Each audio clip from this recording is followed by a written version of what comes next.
algunas cositas ya les he mencionado. Aquí básicamente vamos a enfatizar, doctores, a dos entidades que hoy en día son muy frecuentes en las atenciones de los servicios de rehabilitación pediátrica. Ahora, no quiere decir que estas entidades se diagnostican de niños y se curan y ya todo bien, no. Se identifican de manera temprana en la población pediátrica y ambas enfermedades que vamos a pasar a desarrollar son enfermedades que van a perdurar a lo largo de toda la vida.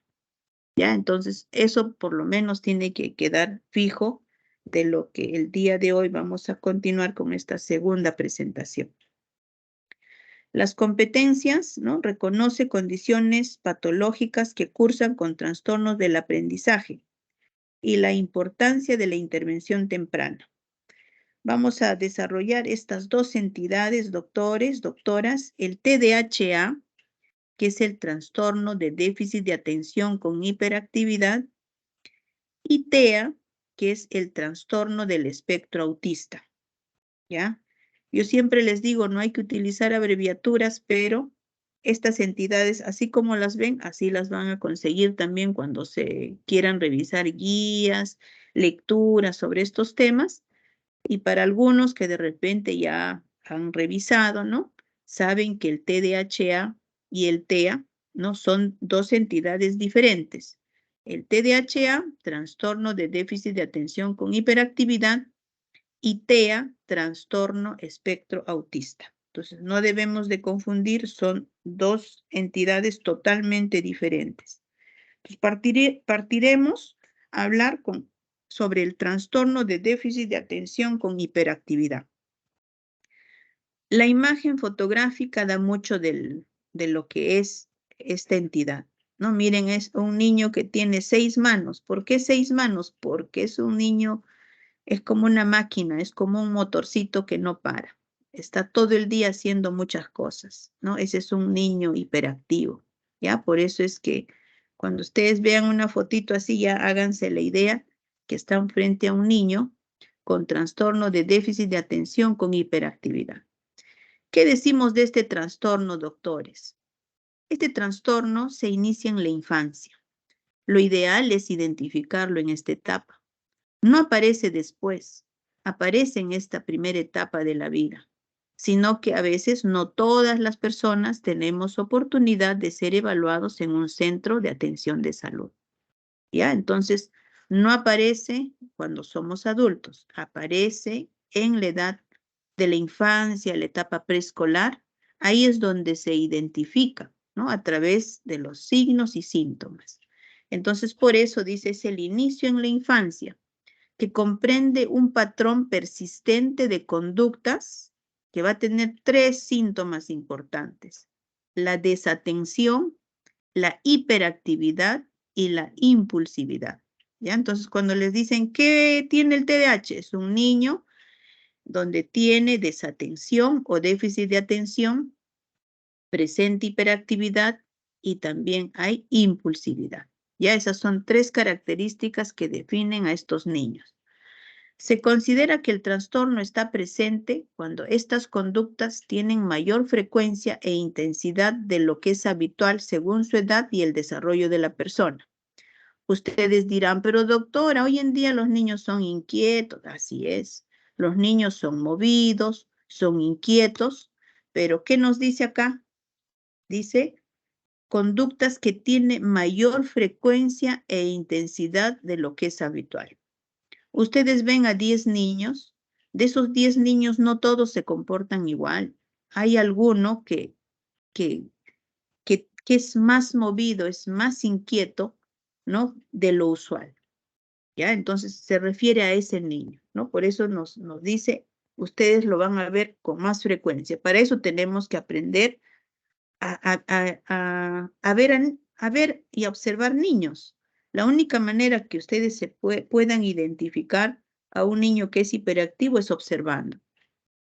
Si ustedes no observan y no identifican estas 3 características, pues no van a poder saber que es un niño, ¿ya? Con hiperactividad. ¿Por qué? Porque el diagnóstico, doctores, es fundamentalmente clínico. Entonces, si es clínico, quiere decir que nosotros, con solo la evaluación, ¿no? Y adicionalmente tenemos también que, como toda historia clínica, indagar sobre los antecedentes, ¿no? Cómo fue su desarrollo psicomotor, sus hitos del desarrollo, todo eso lo vamos a hacer, porque es la historia clínica de un niño. Pero en el momento en el que ustedes evalúan, tienen que encontrar esos síntomas, ¿ya? Muy bien. En cuanto a la epidemiología, ¿cuán frecuente es en la población? Dice que se cataloga hoy en día como un problema de salud pública. ¿Por qué? Porque cada vez se identifican, se diagnostican más niños con esta entidad. Se habla más o menos que entre el 3 y el 7% de la población escolar. Y algo más que caracteriza a esta entidad es que es más frecuente en los varones.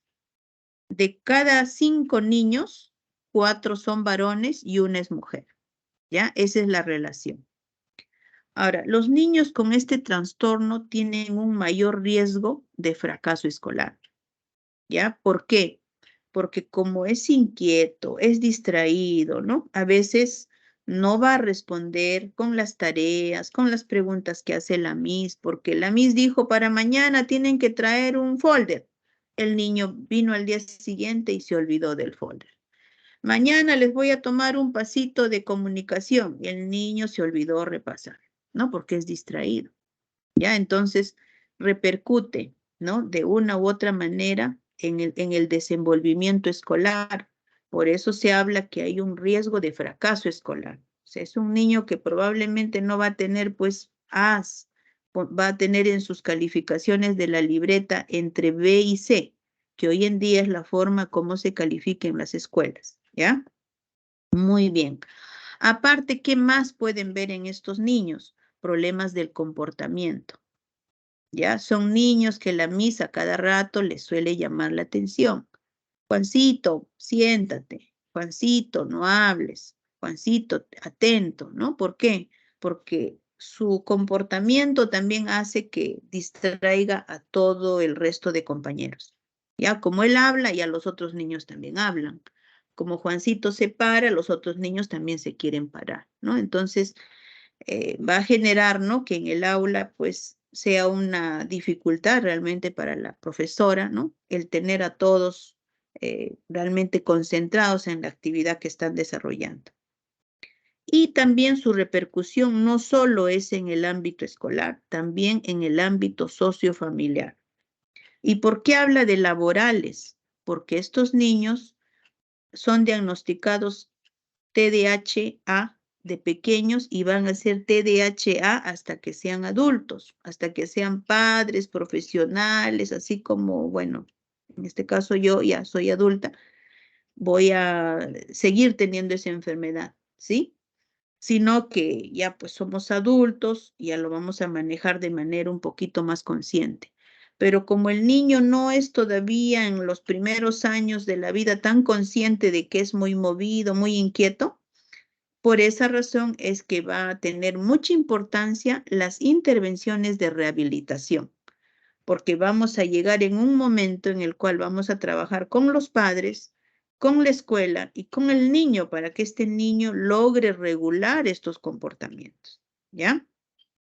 ¿Y qué más decirles? Bueno, como cada vez se están incrementando los niños con este problema que es el TDAH, ¿eso qué va a implicar? Que el sector salud debe tener la oferta suficiente, en este caso, de terapias, de psicólogos, ¿no? Los colegios también, de profesoras preparadas para poder educar, ¿no? Enseñar a niños con TDAH. ¿Ya? Entonces, como ven, no solo es el hogar, sino todos tenemos que ampliar las ofertas de atención. ¿Para qué? Para cubrir toda esa demanda. Por eso dicen, es un problema de salud pública, ¿no? Cuando ya empieza a incrementarse en cantidad y las ofertas a veces ya no son suficientes, entonces se convierte en un problema ya pues social, ¿no? Y va a dar muchos costes económicos. ¿Por qué?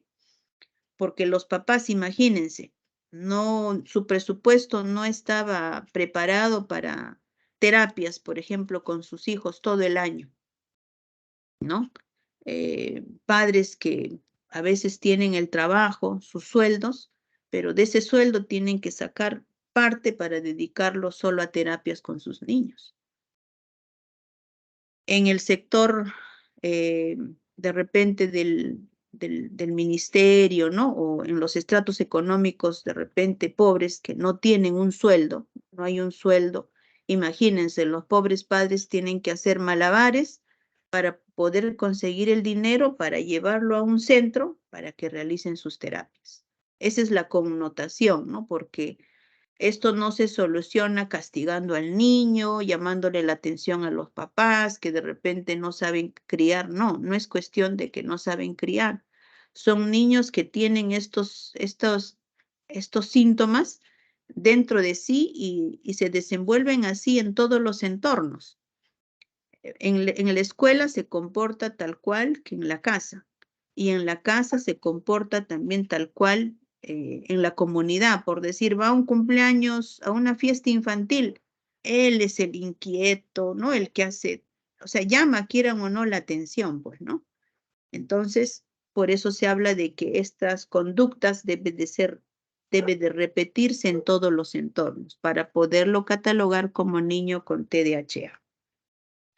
En cuanto a la etiología, en esta entidad se hace referencia que hay unos estudios neurobiológicos que ponen de manifiesto la alteración funcional y estructural del cerebro en aquellos niños con TDAH, siendo sobre todo los sistemas de estos neurotransmisores dopaminérgico, noradrenérgico y serotoninérgico los que controlan la atención y las manifestaciones del trastorno.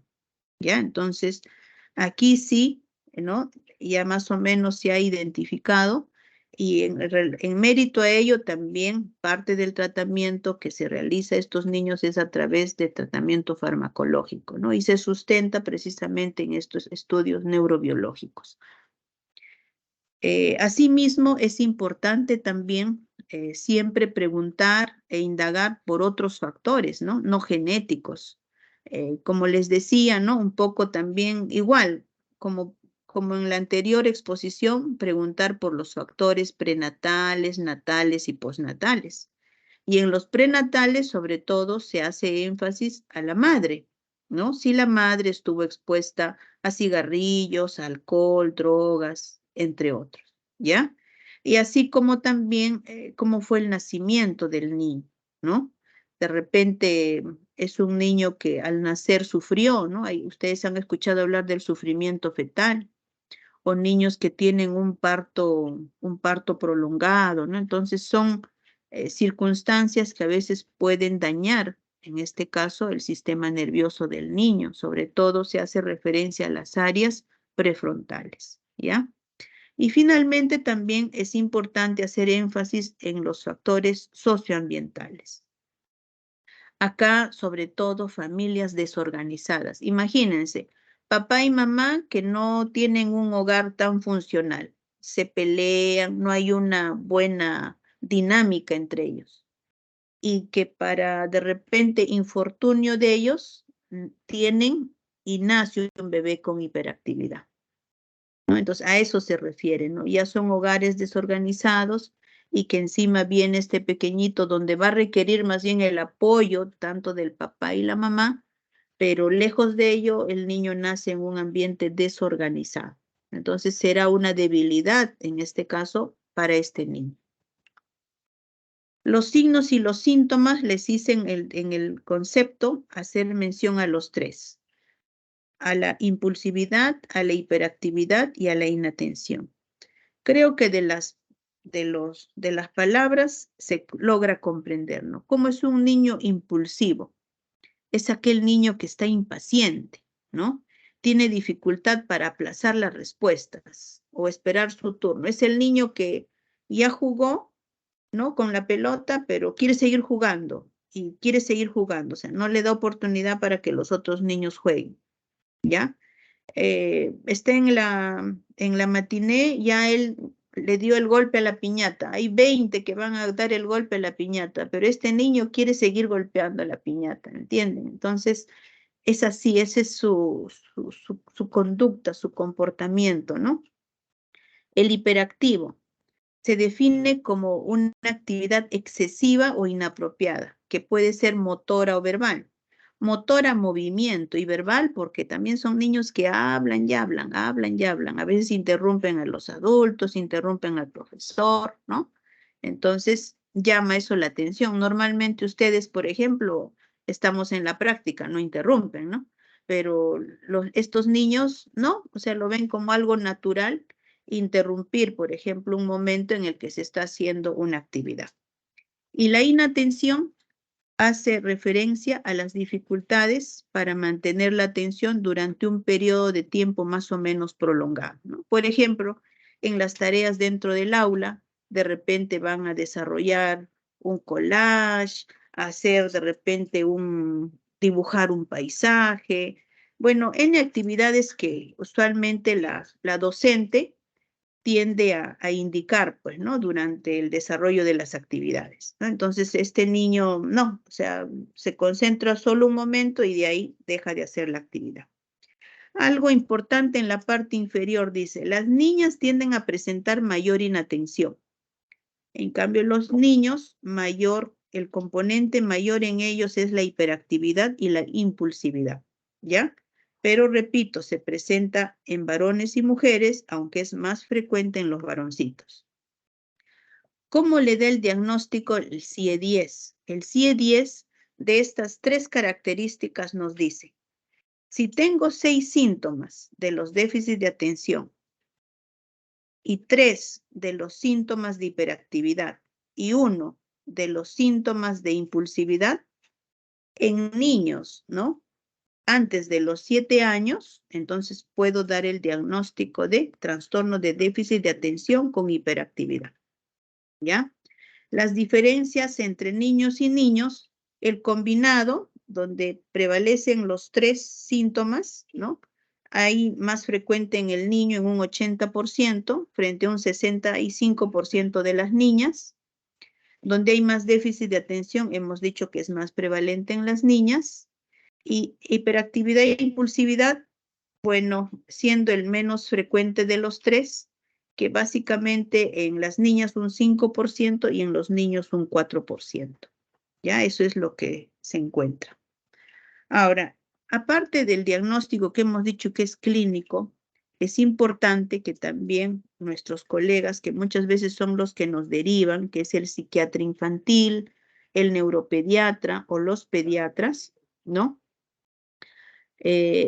Realmente ellos son los que hacen los diagnósticos y se apoyan también con las evaluaciones psicológicas y psicopedagógicas, ¿no? Que se les suele hacer a estos niños durante la etapa, en esta etapa, ¿no? Infantil o en la etapa que están en la etapa escolar, ¿ya?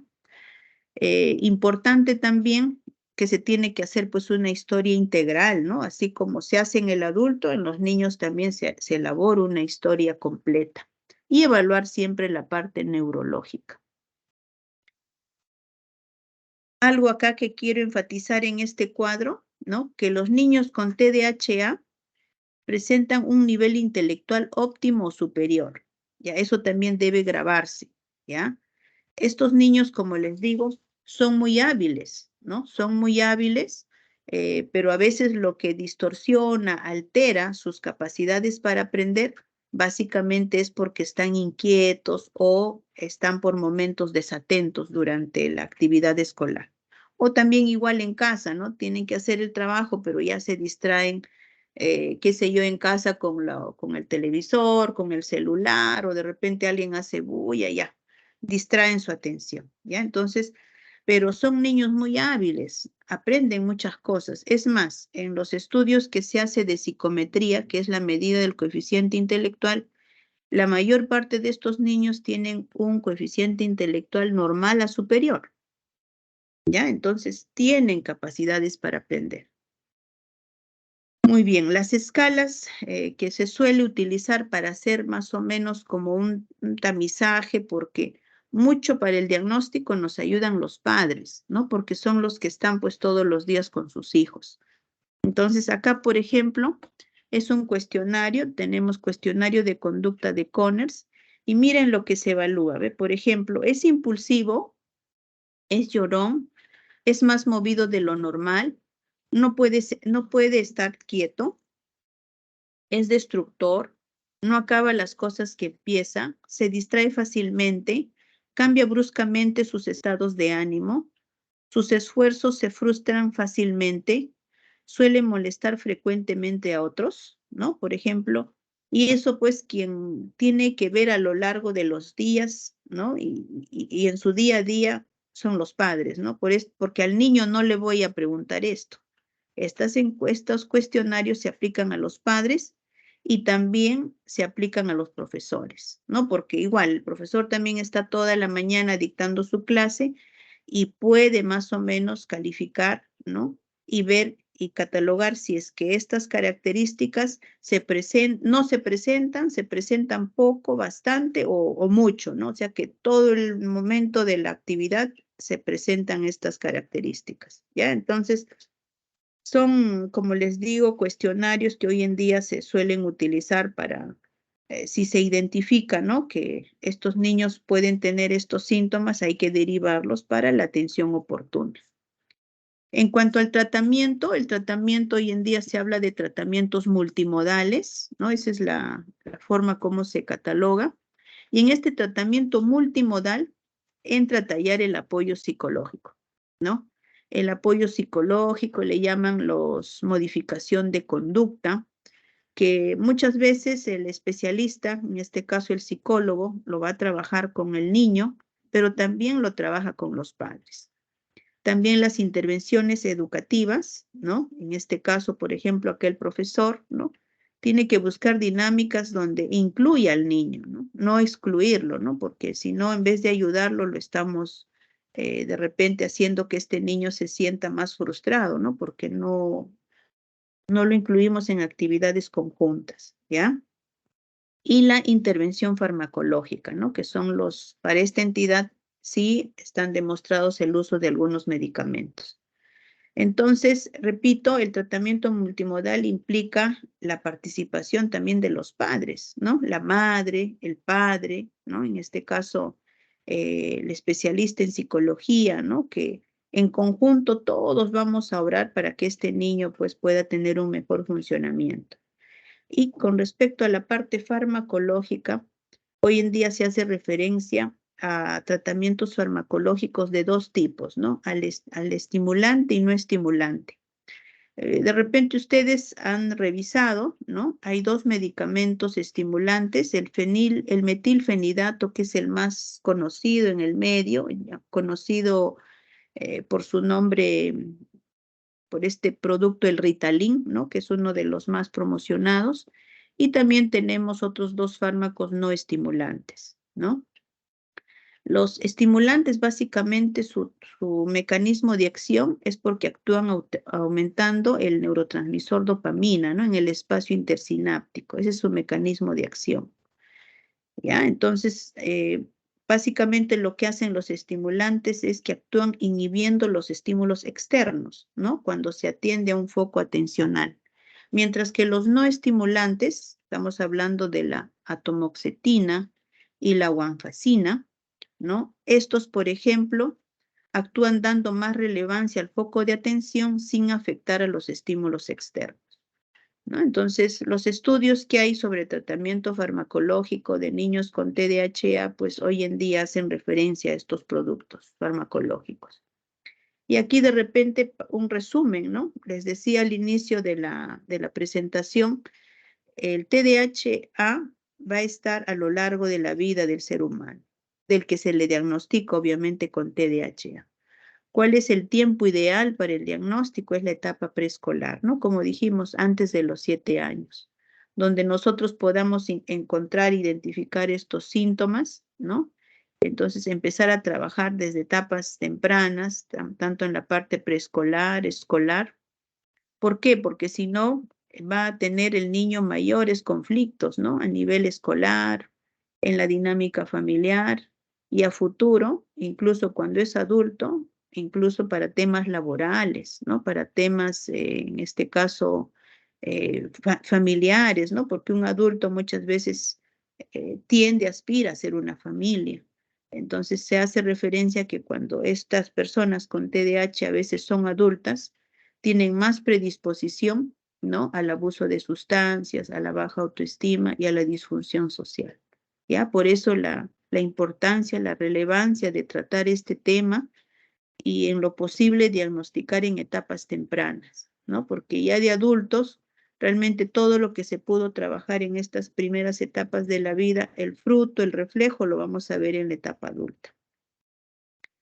Y el otro trastorno también que hoy en día se ha incrementado en nuestras estadísticas de la consulta externa, ¿no? De los servicios de rehabilitación pediátrica, de los servicios de neuropediatría y psiquiatría infantil, es el trastorno del espectro autista. TEA, no se olviden, TEA. Hace poco, el 4 de abril todos los 4 de abril se hace una remembranza, un recuerdo, ¿no? Y la concientización a los niños que padecen con trastorno espectro autista. ¿Ya? ¿Y qué es este trastorno? Este trastorno es una enfermedad relacionada con el desarrollo del cerebro. Vimos en las enfermedades del neurodesarrollo, ¿se acuerdan? Varias flechitas salían como 8 entidades. Una de ellas dijimos que era el TEA, que afecta la manera en la que una persona percibe y socializa con otras personas, lo que causa problemas en el ámbito de la interacción social y de la comunicación. Ven este niño acá jugando solo, apilando carritos. Él está jugando, ¿no? Pero usualmente el juego en esta etapa casi no jugamos solos, ¿no? Jugamos ya con nuestros pares, o sea, con niños de nuestra misma edad, o también podemos jugar con un adulto, ¿sí? Pero interactuamos. Ese es el juego esperado en un niño. Pero esta imagen te hace ver que este niño está jugando, pero juega solo, ¿ya? El trastorno también comprende trastornos de conducta restringidos y repetitivos, ¿ya? Asimismo, es importante, ¿por qué se dice espectro, no? Un espectro es como el espectro de la luz, ¿no? Que es variable, hay varios colores. Entonces, igual, los niños con espectro autista también es una variabilidad. Todos tienen el diagnóstico de TEA, pero cada uno de ellos son diferentes, ¿no? Diferentes porque de repente unos han desarrollado mejor la comunicación que otros. De repente en algunos predomina más la discapacidad intelectual leve, moderada o severa, ¿no? Algunos de repente han logrado adecuarse mejor al tema de la interacción social, ¿no? Por eso se habla de un espectro, ¿no? No es una entidad única, ¿no? El diagnóstico hoy en día en el CIE 11 ya se le da un solo diagnóstico en el CIE, porque en el CIE 10 tenía como 6 a 7 diagnósticos, ¿no? Pero en el CIE 11 ya es un solo diagnóstico.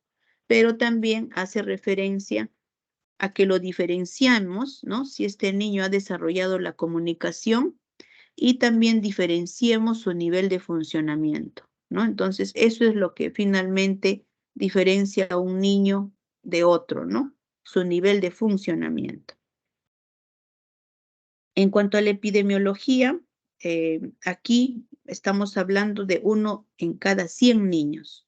1 de cada 100 niños tiene autismo, ¿no? Y esta estadística no deja de ser lejana o alejada a los estudios que podemos encontrar en Norteamérica o en Europa, ¿no? Cada vez se están identificando más niños con autismo, ¿ya? El síndrome de Asperger se consideraba también como una variedad del autismo, ¿no? Antes le tenía su propio código incluso. Ahora el síndrome de Asperger también está catalogado dentro de este espectro, porque así como hay niños que de repente pueden tener una discapacidad intelectual severa, también tengo el otro abanico, el otro extremo del abanico, niños que son genios, ¿no? Y a lo largo de la historia ustedes han visto que conocemos genios en nuestra historia, ¿ya? Muy bien. En esta entidad también, ¿no? Hemos dicho que lo debemos identificar en la etapa preescolar, cuando los niños son pequeños. Es más frecuente también en el sexo masculino.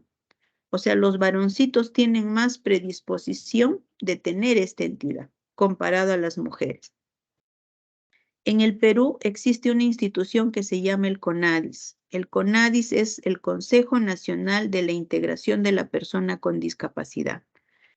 Es una institución que congrega a todas las personas que tienen discapacidad. Ustedes recordarán, hay diversas discapacidades, ¿no? Las sensoriales, las motoras, ¿no? Las conductuales. En este caso, esta entidad en algunos de los pacientes va a generar una discapacidad, sobre todo en aquellos en que estén limitados el desarrollo de estas funciones, ¿no? Que se ha hecho referencia a la interacción social, a la comunicación y al desarrollo, ¿no? En este caso del componente cognitivo, ¿ya? En el año 19, miren cuántas personas ya tenían el diagnóstico. Esto estamos hablando de solo el Perú para el año 19. 15.625 personas con TEA.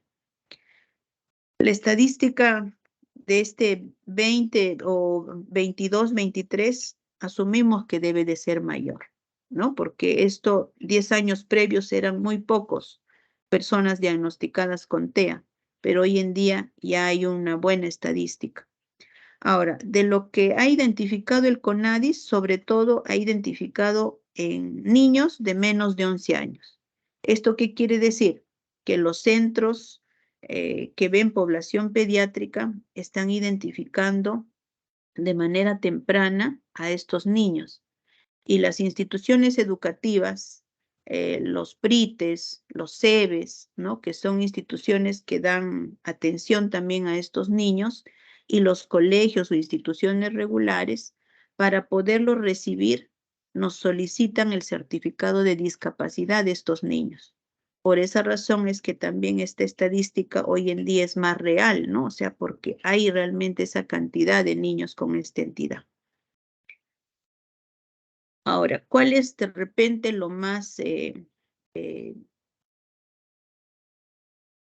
lo que podríamos catalogar que en estos niños de repente tengan esa mayor predisposición?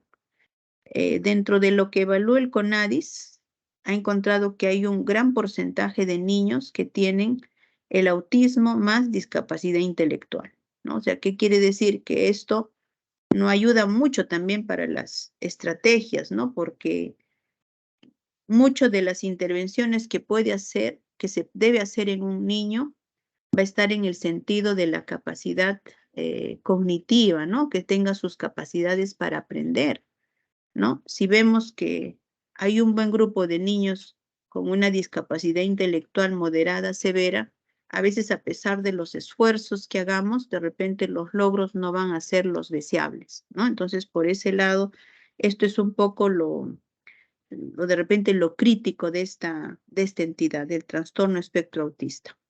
En cuanto a la etiología, doctores, por ahí se siguen los estudios, ¿no? También no hay algo de momento que defina y que diga, esta es la causa, por eso es que este niño tiene autismo. Sigue en evaluaciones, incluso en estudios de otras realidades, ¿no? Podría estar, dice, relacionado a un trastorno genético. Hablan del síndrome X frágil, ¿no? Algunas mutaciones genéticas que también se podrían presentar. Y dentro de los factores ambientales también están en estudios igual las infecciones virales, que es muy, muy prevalente en los niños, el uso de algunos medicamentos, las complicaciones que puede haber durante el embarazo, la contaminación ambiental, ¿no? Y todavía estudios, pues, que hoy en día no nos permiten definir una causa así puntual de cuál es lo que genera, cuál es el agente causal del TEA. Lo que sí los estudios refieren al ámbito de los factores de riesgo, ¿no? Hemos dicho que el sexo que está más, que tiene más predisposición es el sexo masculino. Los antecedentes familiares también es importante indagar, repito, el tema de los papás, de los abuelos, de los hermanos, ¿no? Que son la primera línea consanguínea para poder identificar y si es que hay una predisposición de transmitir esta enfermedad. ¿Ya? Por otro lado, también se están haciendo estudios en bebés prematuros. Si la prematuridad le genera un factor de riesgo para también diagnosticar niños con TEA. Y la edad de los padres, ¿no? También están evaluándose si es que padres mayores, al procrear hijos, sus pequeños tienen más predisposición de desarrollar TEA. En lo que respecta al diagnóstico, esta entidad también el diagnóstico es netamente clínico. Entonces, para eso yo tengo que saber cómo se comporta o cuáles son las características de un niño con TEA, ¿ya? Para ello, iniciaré haciendo una historia clínica muy completa, íntegra, valorando sobre todo los factores de riesgo prenatal, natal y postnatal. Haré una evaluación así también muy completa de los hitos del desarrollo, ¿no? La evaluación neurológica, que también es una indicación, y ya lo que respecta a las herramientas de tamizaje son las encuestas tipo cuestionario que también se puede aplicar a los padres, a los profesores, ¿no? Para que más o menos, según la puntuación que se pueda hallar, podamos ir identificando a un posible niño con diagnóstico de TEA.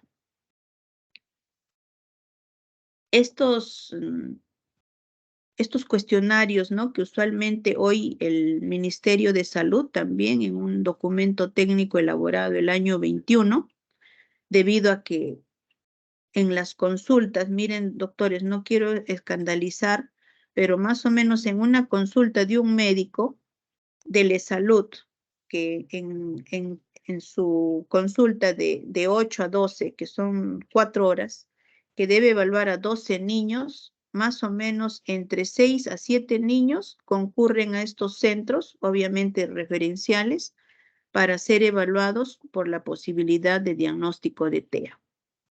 Antiguamente, les hablo hace unos 5 o 6 años, el problema con el que mayormente venían los niños eran por retrasos en el desarrollo del lenguaje.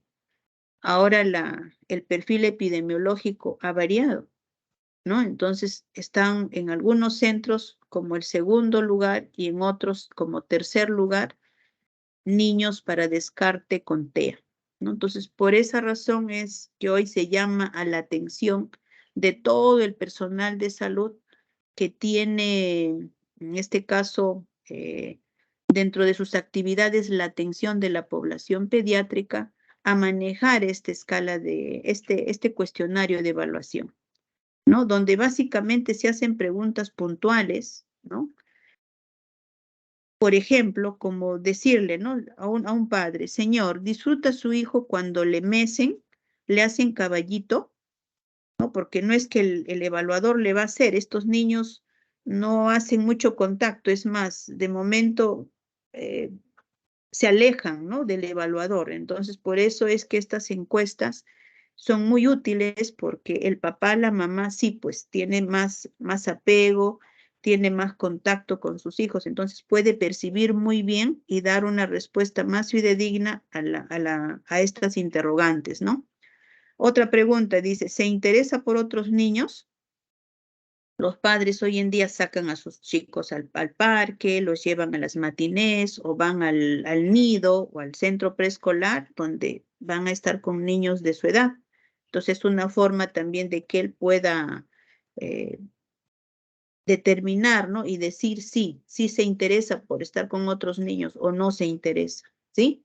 Lo mismo, ¿no? Le gusta subir a los sitios, por ejemplo, las escaleras, disfruta jugar al cucú o al escondite, ¿no? Usa el índice para señalar con el fin de pedir. Usualmente un niño, ¿no? Por ejemplo, quiere una fruta, le llama a la mamá, mamá, e indica, ¿no? Pero estos niños no hacen ello, ¿no? Ellos mismos intentan llegar al objetivo, pero cuando no, a lo más jalan a la mamá o jalan al papá y ahí y la mamá, el papá a veces tiene que más o menos tratar de interpretar lo que quiere su hijo. Y eso obviamente más lo van a hacer los padres, ¿no? Que día a día ven las conductas de sus niños, ¿ya? Y así son, como ustedes ven, preguntas que mucho tiene que ver con el tema social, con el tema, en este caso, de la interacción, ¿no? De la comunicación. Y acá también otra parte de la encuesta, ¿no? Que se puede aplicar a pediatras y médico general, ¿no? Eso sí, lo que pudiera ver el especialista. Dice, ¿ha establecido el niño contacto ocular con usted durante la exploración? Pues ahí también el médico puede decir sí o no, ¿no? De acuerdo a lo que evaluar. Y así estas más o menos son definidas 23 interrogantes. Acá usted con dos alternativas, sí o no, pues, ¿no? Si lo presenta o no lo presenta. Y acá se enfatiza o se remarca sobre todo estas 6 interrogantes que muchas veces con 3 de estas, no, 2, disculpen, de estas, 2 respuestas sí de estas 6, ya más o menos me hacen predecir que puedo estar frente a un niño con TEA. O 3, pero del total de las 23, ¿ya? O sea, son 2 de las resaltadas, o con 3 del total de las 23 me hace ya predecir, pensar que pudiera estar frente a un niño con TEA. Estas son otras de herramientas de apoyo al diagnóstico. Como les digo, se ha desarrollado a nivel de varias naciones porque es un problema que lo estamos viviendo de manera transversal. O sea, no tiene que ver con el estrato económico, la raza, la profesión, puede tocar a cualquiera. O sea, como les digo, puede haber un niño autista en una familia rica, en una familia pobre, en una familia que instruida, no instruida, en una raza blanca, con una raza morena. O sea, no hay distinción, ¿no? Hoy en día se está presentando en todos eh, en todos los grupos poblacionales, ¿no? Por eso es que también se ha avanzado bastante con respecto al diseño, ¿no? Para poder identificar, hacer seguimiento y también ver, ¿no? Cómo es la progresión con las intervenciones a través de las terapias. Aquí, más o menos también, antes que exista el MCHAT, ¿no? Estos cuestionarios para poderlo aplicar a los padres y a los, en este caso, a las personas que tratan a estos niños, se hacía referencia cuando se hablaba del autismo a estas características, ¿no? De comunicación e interacción social y a las de patrones de comportamiento, ¿no? Que son básicamente las áreas más tomadas en estos niños con diagnóstico de autismo. ¿Ya?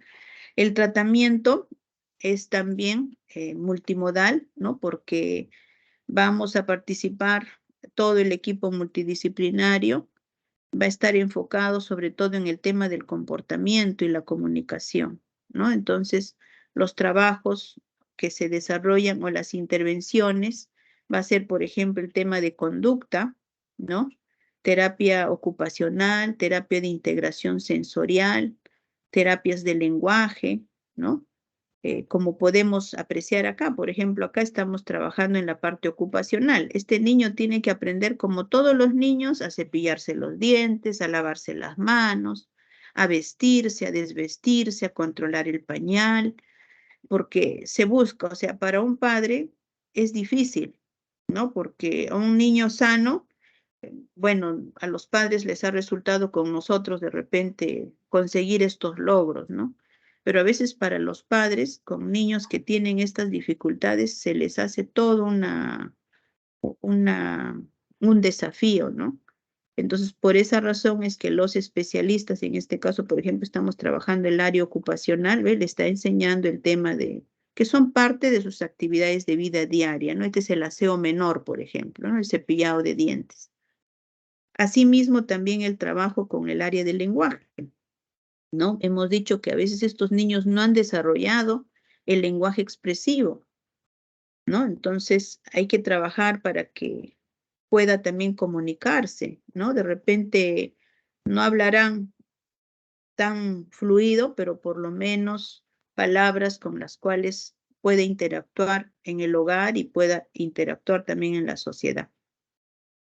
Estos niños van a ir a la escuela como todos, ¿ya? Sobre todo aquellos, ¿no? Que de repente tengan potencial para aprender habilidades escolares, ¿no? Por ejemplo, acá vemos, miren, este niño cómo coge la pinza, ¿ve? Lo que les decía hace un rato cuando hablamos el desarrollo de la pinza fina, ¿ve? A esto me refería cuando los niños cogen con todo el puño, ¿no?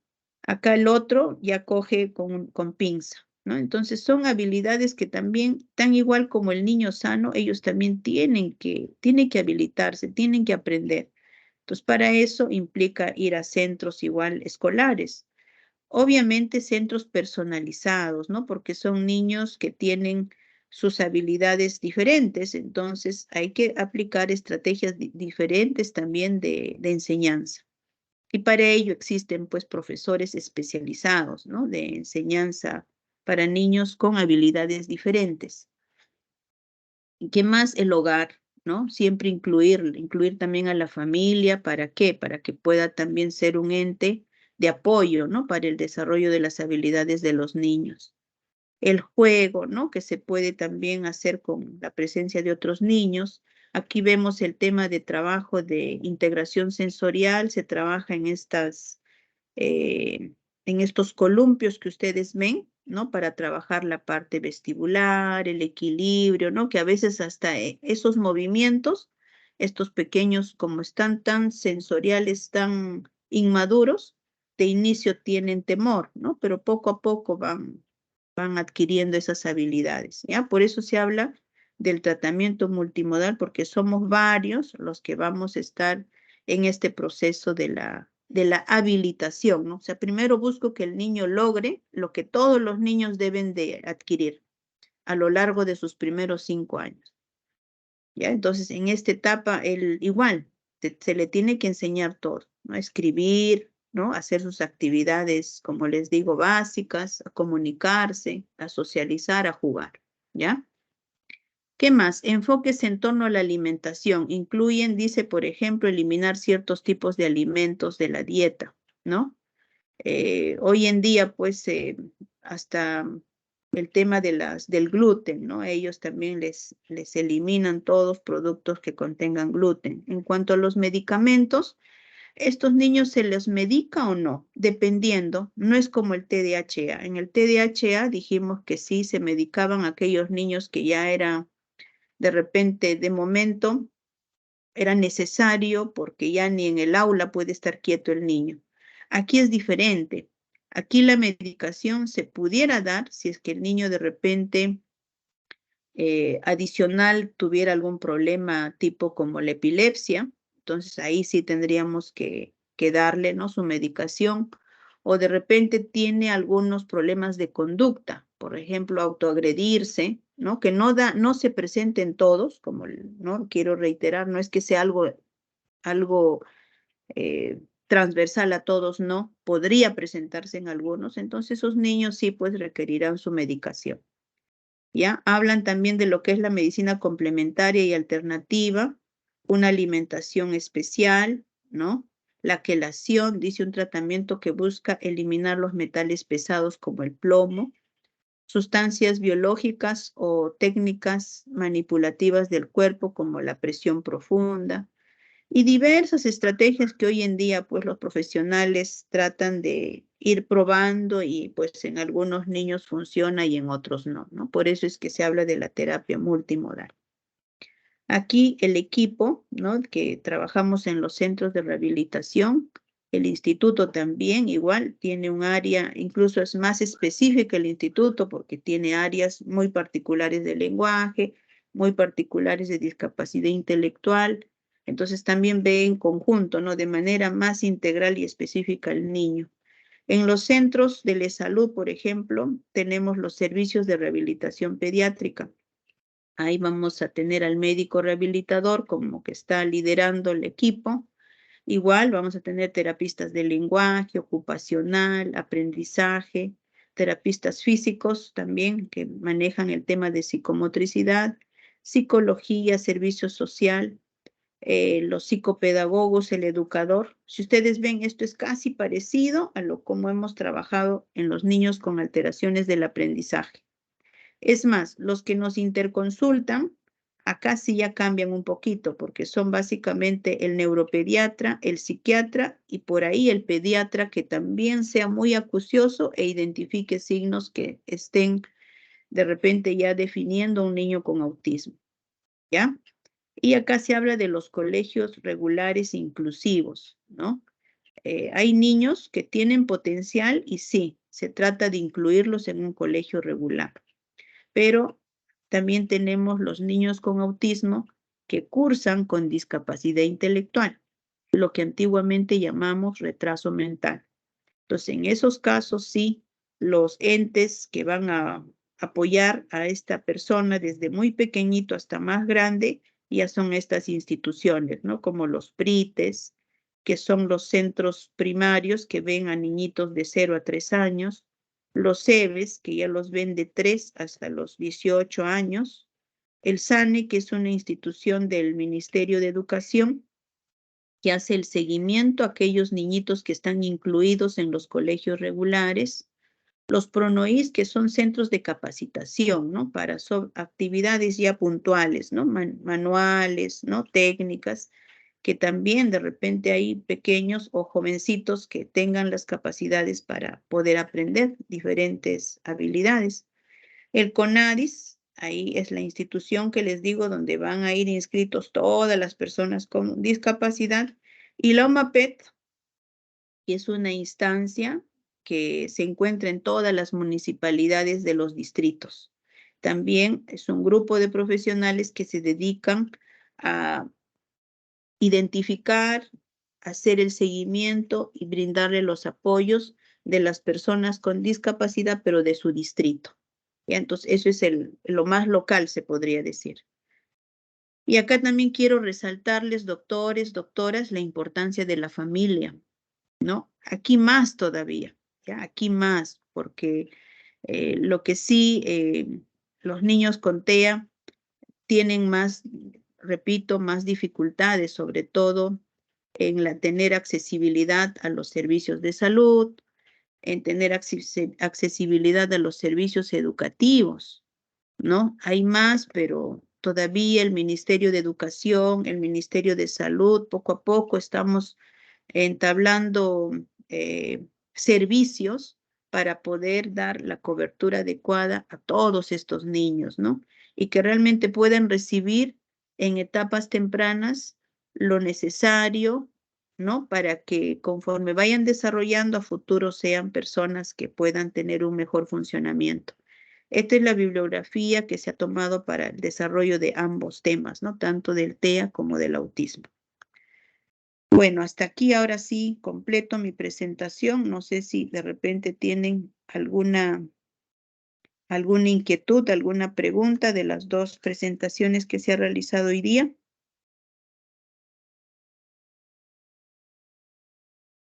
Doctores, doctoras. Adriani. Sí, doctora. Sí, doctora, ¿me escucha? Sí, sí te escucho, Adriani. Adelante.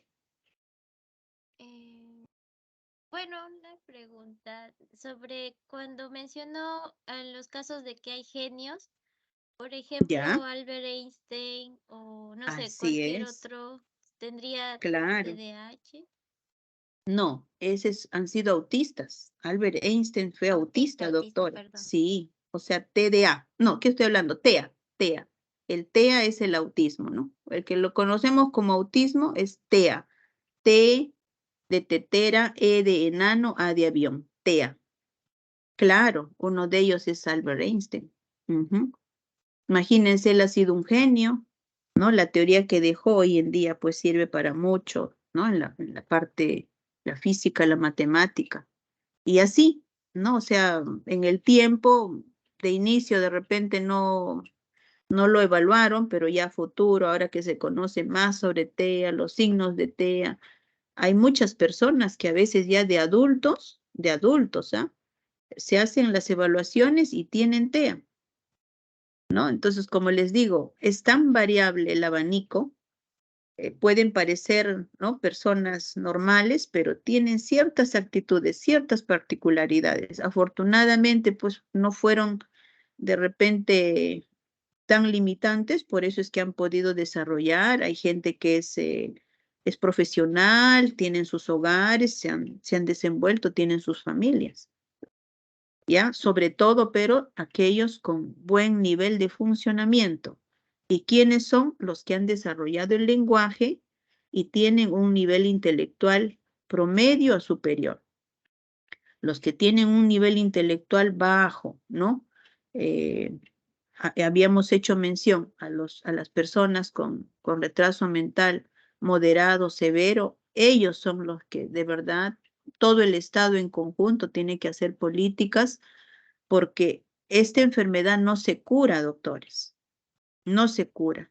Imagínense, los papás, mientras el hijo vaya creciendo, van a darle el soporte, hacer malabares para que su hijo tenga todos los cuidados. Pero cuando los padres ya no estén, ¿quién se va a hacer cargo de estos, que ya serán, estos pacientes también serán adultos? ¿No? O sea, es una entidad que va a requerir de mucho apoyo, ¿no? Social y obviamente de estrategias que tenga que establecer el Estado, ¿no? En países, por ejemplo, como Europa, España, en España, ustedes de repente van a revisar algunos videos, ahí igual, o sea, el pedido es a gritos, ¿no? De los padres, porque ellos también dicen, es mi hijo único, yo ya estoy enferma, mi esposo ya está jubilado y mi hijo sigue creciendo, es un adulto como todos y es dependiente. Entonces, ¿quién velará por estos adultos, no? Porque solo somos una etapa, no más niños, seguimos creciendo. Así es. A ver, ¿alguien más ha levantado su manito? ¿Quién más quiere participar o hacer una pregunta? Doctora, ¿qué tal? Buenas noches. Hola. Doctora, mi pregunta es, Hola, Jan. doctora, dentro del TDAH, específicamente se centra tal vez, digamos, o sea, se mencionó bastante en la escuela, en la etapa preescolar, pero casi todo centrado en la escuela. O sea, necesariamente tiene que ser, digamos, en la escuela. ¿Por qué digo esto? Porque si bien, digamos, existe la teoría de las múltiples inteligencias, que uno no es tonto en matemáticas, pero puede ser bueno en artes o tal vez en deporte, de diferentes tipos de inteligencias, ¿no? ¿Por qué el TDAH debe estar más enfocado en la parte como que académica? ¿Y por qué? O sea, eso me pregunto, porque yo tal vez considero una cierta parte, tal vez puede ser un tema de motivación o de interés. Claro, una persona cuando está motivada y tiene interés en algo, pues lo va a prestar atención, pero es que si de verdad que no, o sea, no le importa, pues entonces, ¿qué atención le va a prestar? Y yo creo que muchas personas, y más aún los chicos hoy en día,